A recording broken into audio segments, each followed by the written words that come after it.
Official processions leading up to Queen Elizabeth II's state funeral begins this evening, marking a monumental moment in history.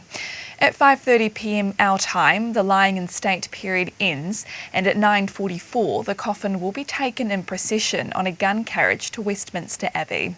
Her Majesty's funeral will be held at 10 p.m. New Zealand time tonight. New Zealand Herald reporter Adam Pearce is there.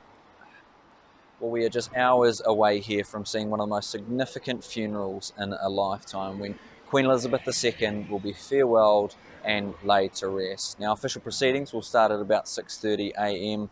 when Westminster Hall will be closed off to the public. Now, that's where thousands of people have queued up to see the Queen lying in state.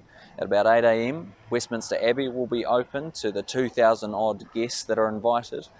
The funeral will take place at 11 a.m, but just slightly before that, the Queen's coffin will be escorted on a gun carriage through to Westminster Abbey from Westminster Hall.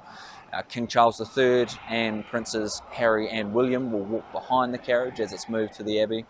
Now, after the hour-long funeral, the Queen's coffin will be escorted via an official procession that will be involving New Zealand Defence Force members. They'll be included in that procession, taking the Queen from the Abbey through to Hyde Park Corner, the Wellington Arch. Now, that's where she'll be transported by a hearse to Windsor Castle for a final committal service that will be attended by Prime Minister Jacinda Ardern and Governor-General Dame nzherald.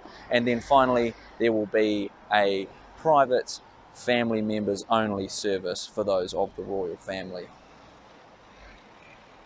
Meanwhile, a small delegation of New Zealanders will be representing the country at the Queen's funeral. Prime Minister Jacinda Ardern is among them. Ardern says the group includes people from particular sports, business and cultural backgrounds who represent a diverse range of New Zealanders.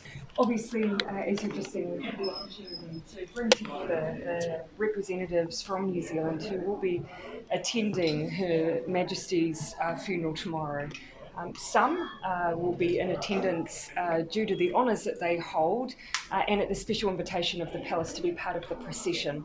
Others are part of what is called the 10 invitations that realm countries have been extended in order to have what they call ordinary New Zealanders representing our nation at the funeral. Ardern will be one of around 2,000 dignitaries and guests from around the world in what's thought to be the biggest collection of global leaders in years.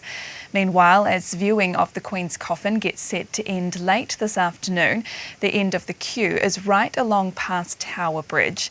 Officials are advising people to avoid disappointment, not to set off to join it.